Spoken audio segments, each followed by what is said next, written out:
Oh, man. First thing I did was drop the mouse. The thing is, I'm back here again on my little blog thing for life so far. And I've mainly been talking about, I guess religion and stuff like that.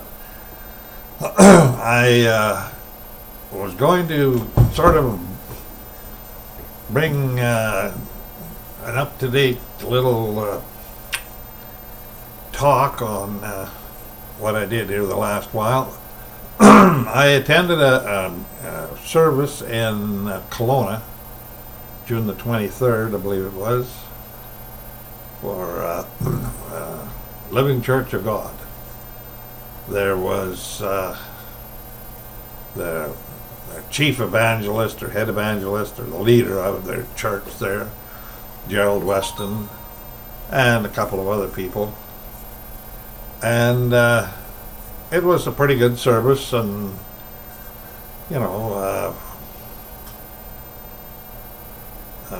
generally, it was I guess you'd say a standard type of service in a way, except it was the Living Church of God, which is a offshoot of Herbert W. Armstrong in the long run. So, and about 2 weeks later, I went back again, and they had their head guy from Canada, Walter Wachowski or something, there, and he actually lives in Edmonton. And he gave a talk on several things, and it was quite a good talk, about an hour service thing, and lunch again and whatever. And I ended up having a discussion with him after the service. He came down, he even sat down behind me in the hall there, and we had a kind of a discussion on things. And I mentioned to him that I had looked around for a long time, being brought up in the Lutheran Church when I was a child, and confirmed and baptized and married in the church and all that sort of stuff. But I finally drifted away from the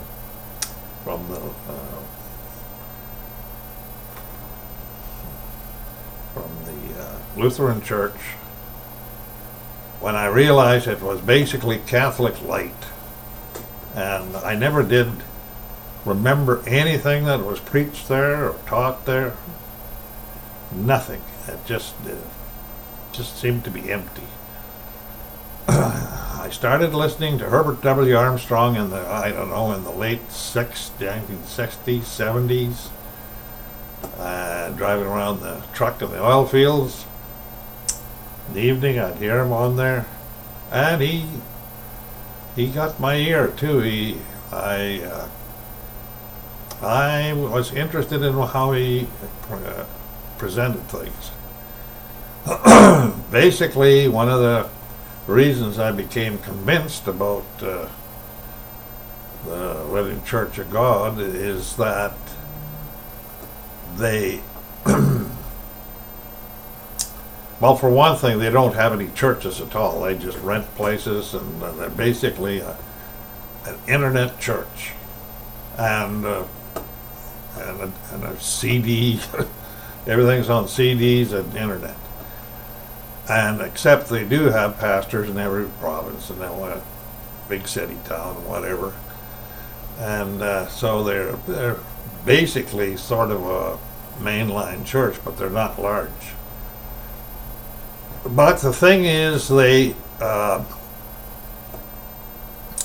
to my attention that the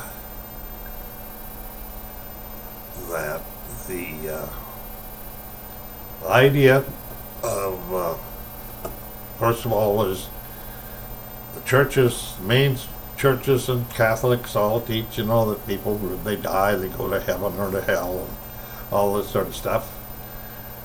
I was told that all my life, and I never paid any real attention to it because I didn't think about it. I just heard it. That's what they said. I'd go to a funeral, and my relations would say, "Oh yeah, but he's in a better place now, and he's in heaven now." And I used to think, I don't know. Anyway, they pointed out that Jesus Christ said that there's no one has gone to heaven except the one who came from heaven. And that was an eye-opener to me because that made sense. The fact that Jesus came to this earth to save the people of this earth if they believed in him. And it's funny that that's what it takes. It doesn't take somebody packing a load up a hill 10 times a day to do it. None of that. Doesn't matter what you do. Doesn't matter. It all depends on your belief and your faith and your belief in your heart that Christ actually did come, born on this earth and died for the sins of the world. He came also to, I don't know, to save or to preach to or whatever the lost tribes of Israel. And when you get into that and start realizing that there's a Israelite nation race all around the world from all the 10 or the 12 tribes of Israel, and that they dispersed and went into Europe and built up their populations and then ended up immigrating to North America and Australia and a few other places. And basically it looks like the Israelites were a white race of some kind, I guess. And that's very interesting. I mean, they were the only race that actually tried to evangelize the world, bring the gospel to Africa, everywhere else. No other race of people did that. And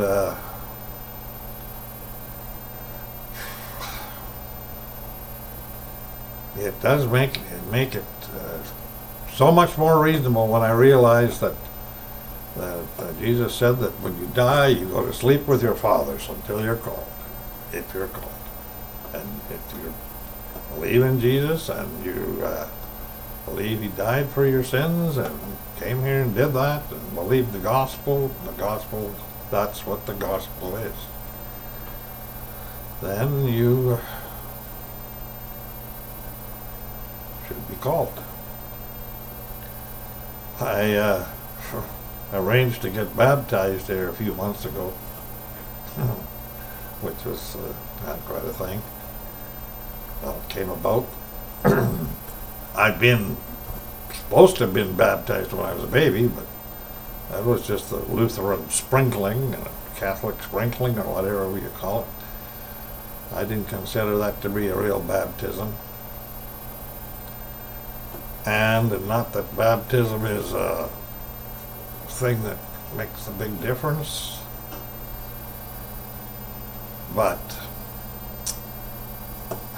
the way things are going nowadays, I'm planning on a trip to Sweden here in a couple of months, but that'll be about it.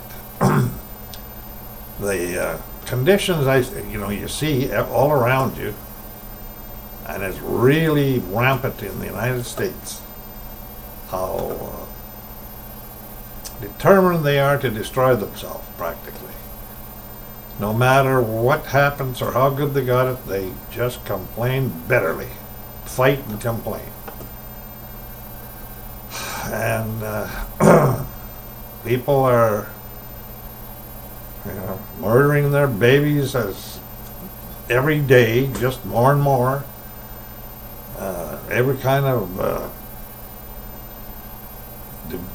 deviation going on that you can imagine. People forcing kids to decide if they're a girl or a boy, or whether a girl or a boy, when they're young and don't know any better, and twisting their minds until they become deviant.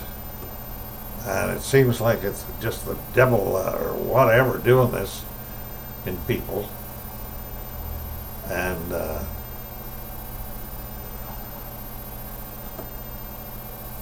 it may be that that is a result of all the stuff that's gone on. Feminism, for one thing, trying to rule men, and not supposed to do that. But, oh no, that's modern now. But I don't think there's anything modern about God's laws. They are historically cosmic laws. They don't change one iota for anybody. And the other thing I talked to this preacher or pastor or whoever he was from Living Church. I said I was concerned that I liked your church. I liked everything you preach except for two things. And I said, I don't think that makes a difference to salvation deals or anything like that. But I said, it bothers me that I can read in the Bible, actually read it, it's not my idea, that on the sixth day God created male and female. And the series he went through, the stages he went through with the creation of them was a certain way. And then God rested. Obviously, who knows, 1,000, 2,000 years or whatever. And then he created Adam. The first creation was basically hunters and fishers. That's the way it reads, really. And Adam was basically a husbandman, or whatever they translated it to, or a farmer. Somebody who would till the land. And when I read it, it is absolutely two different events. And no preachers are the politically correct answer every time. Oh no, that's just a continuation of the first. And I said, bull. It is not, because it is two different scenarios totally. Everything is done in a different scenario. The animals are coming at a different time. All the stuff is different. It's not the same. And it explains aboriginals. It explains all kinds of things. It explains the races and everything like that. And I don't see anything racist about it at all. It's just a fact. It's a racial deal, not racist. And otherwise, why would the Bible be basically wrote about the story of Adam? Why not everybody else? The chosen people are not the Jews necessarily. Chosen people are the 12 tribes of Israel. The Jews are one tribe of Judah, and the other 11, well, it was the tribe of Judah and Benjamin in southern Israel or whatever, and the other 10 tribes were Israel.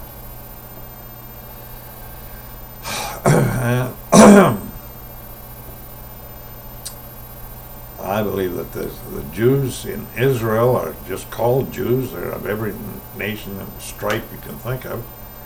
They're not from Judah. They call themselves Jews, but Jesus even said they call themselves Jews, but they're not Jews.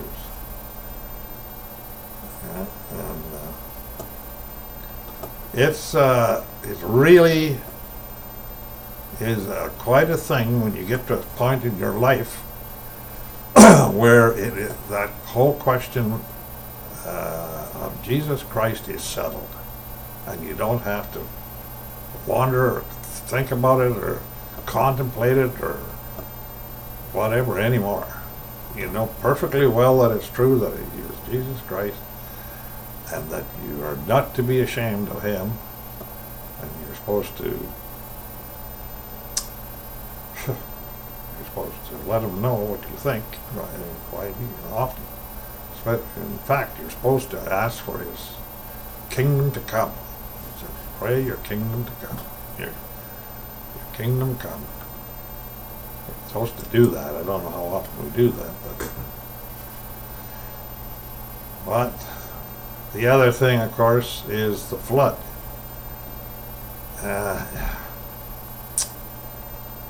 The flood, I'm quite sure the flood was local. And it was not a world flood that was above the mountaintops. Couldn't have been. It could have been over the hills and whatever they had in Judea and Jordan and whatever, and Egypt and whatever there. Because the flood, Noah's flood, was approximately 6,000 years ago. The Chinese have a history going back over 10,000 years. And all the different races are here, they're still here. So I kind of think it was what the story of Noah is true, I believe. Only they considered their area the world. Their world. Not the whole, it was not the whole world, but their world was flooded. And that could have easily been like that, because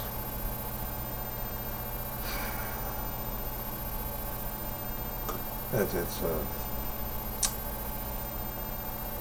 hard thing for me to swallow. I don't know.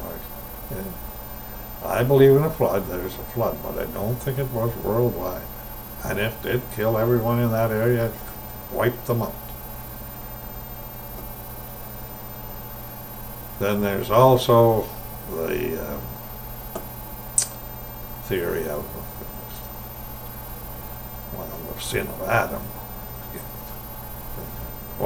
Doesn't appear to me, or I don't think it was somebody eating an apple. I think the sin was much more than that. The sin was Eve being seduced by Satan, I guess, and had a son named Cain. And then Adam also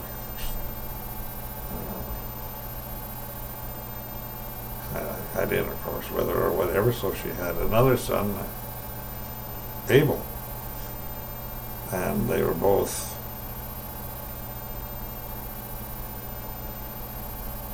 I don't know if that's true though. Is it twins or separate or what? I can't remember that. But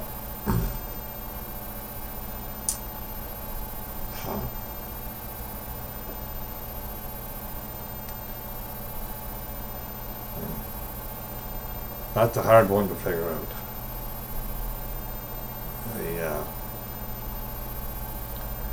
The knowledge of good and evil, and that's understandable. A person can understand that. Now, humans weren't able to handle the power of judging between good and evil, and I still don't. I think we still have a problem with that. We have a tendency, a carnal mind, to choose evil over good. Just about everybody has that. But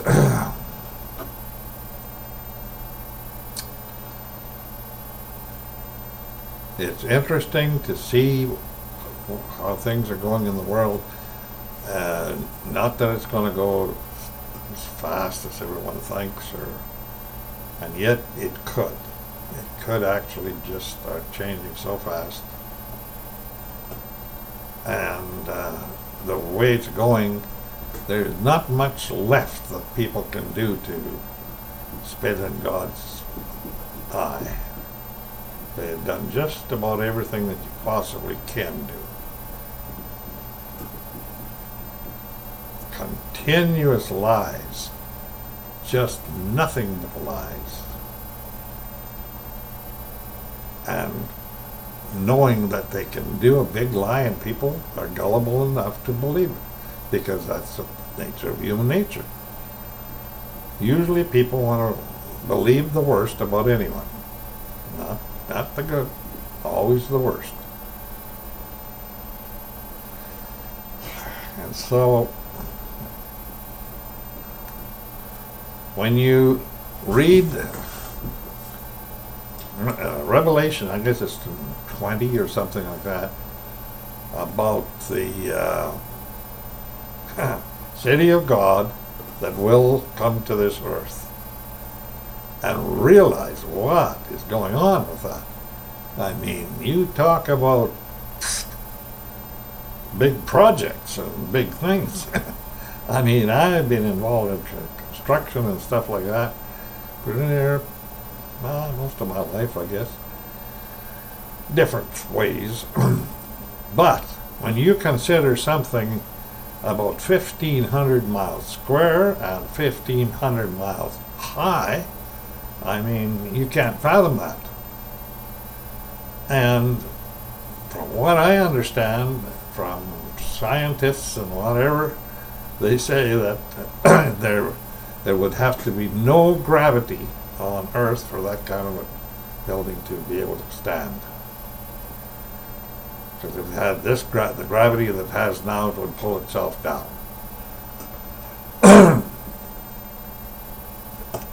But maybe everything's going to be in spirit form at that time.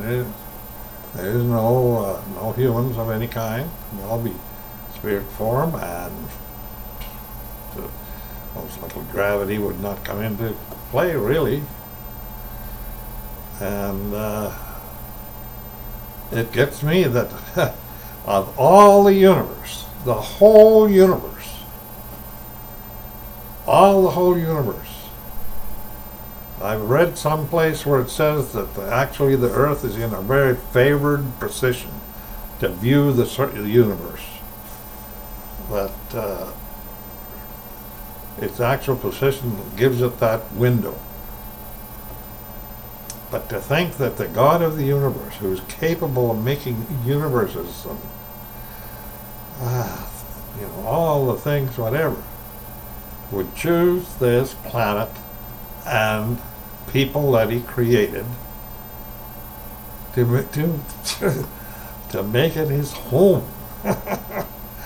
And it's unbelievable. I have a hunch that there has been or will be approximately 75 billion people who have been born and died on this planet. And out of that, I don't know how many will be in the resurrection, of the first and second resurrection. I don't know how many. I think there's going to be quite a few, because God says He doesn't want any to perish, and He may make it in a certain way. But I mean, 75 billion. I mean, would that? I mean, how many people or how many entities could be in a building 1,500 miles square and 15 miles high? Quite a few, I suppose. But I'm sure there's not going to be all, because there is people who are absolutely against God, absolutely incorrigible, absolutely condemn themselves. As Jesus said, if you don't believe in Jesus Christ and whatever, you are condemned already. And the business of saying that, there's many ways to be saved and we go to heaven and da da da da da. I don't think so. He says no. He said Jesus says the only way to the Father and to heaven. And if he's the Creator and whatever, and there is only one way. He's the Creator. He's the one you have to believe. If you don't believe with him, then you have nothing. So I don't know. I can't. I've never been able to get a scenario in my mind what it would be like to exist in a place that size. I mean, it would be a very glorious place of some kind. And outside there's no mountains anymore, and there's no sea. And I don't know. The desert's going to bloom, he says again, and all that. It's really amazing. Very amazing to think that. One thing I've considered is I've read several places, and I imagine many others have too, where Jesus said that so and so and so and so is so whatever, and he will be the least in the kingdom of heaven. And then he talks about someone else who will be the greatest in the kingdom of heaven. So obviously there's going to be those who are class 1 and class 8 and 6 and 10 and whatever. That's maybe how it's going to be. Maybe certain people are going to, because he said, I'm coming with my rewards, and I have my rewards with me. And his rewards are your works. Your works do not save you. I guess your works can get you rewards if you believe and are saved.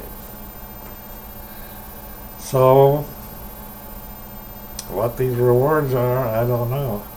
It's most likely some kind of a reward of classification or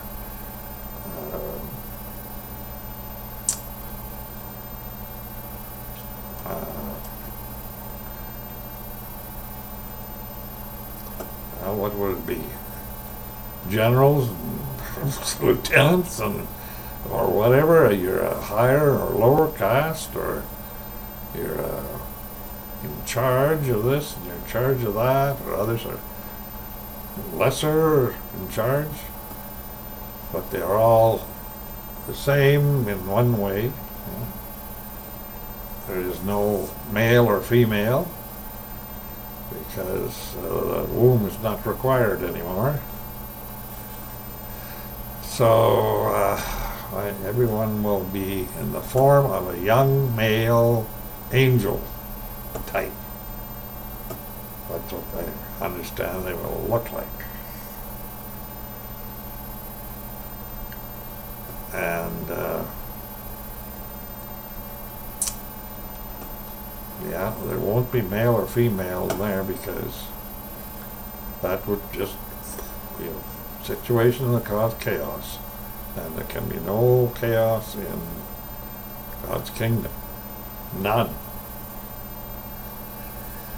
I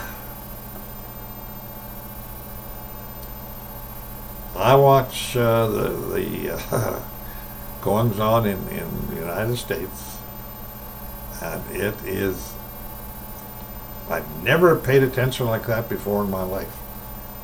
And I've been watching the carryings on of parties, and it's unbelievable. And I'm very impressed, really, with Donald Trump and how he came along at a certain time in the United States. Never run for politics before, was not a politician. who is basically an open book. He doesn't have any built-in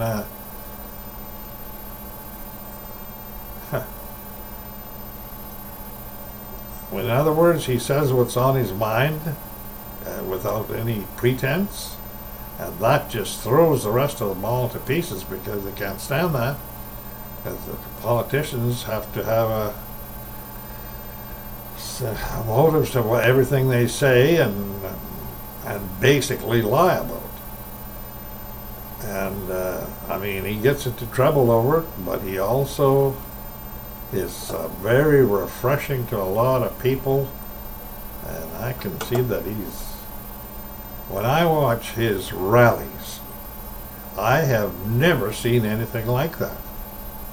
I mean, how can that guy get thousands and thousands and thousands of people to a rally, and I don't know how many thousands outside that can't even get in every time he has one?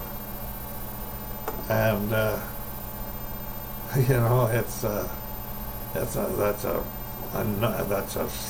strange thing that he has that kind of drawing power, and how they are out absolutely determined to destroy him one way or the other, even though he was legally elected and everything else. And these people are just absolutely hell-bent on trying to destroy him, and yet they can't touch him, really, even though they try every lying, slimy way to do it. Mind you, I have no faith in our Prime Minister, that's for sure. I can't believe that we have that kind of a Prime Minister. If that's the sign of the times, that we have somebody that is a feminist, a male feminist who wants a feminist deal, and totally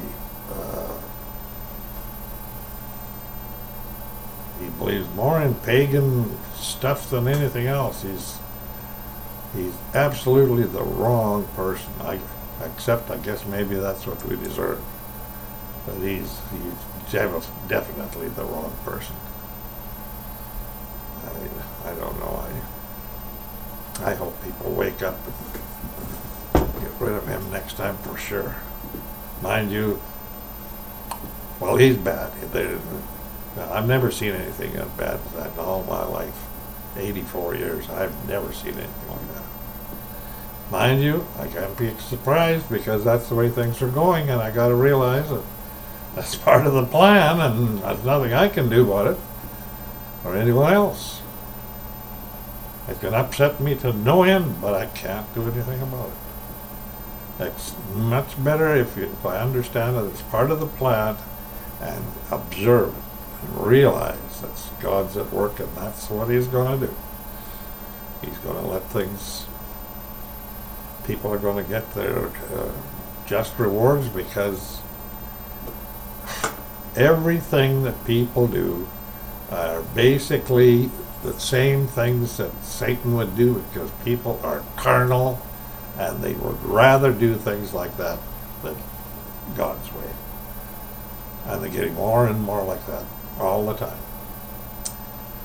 That just,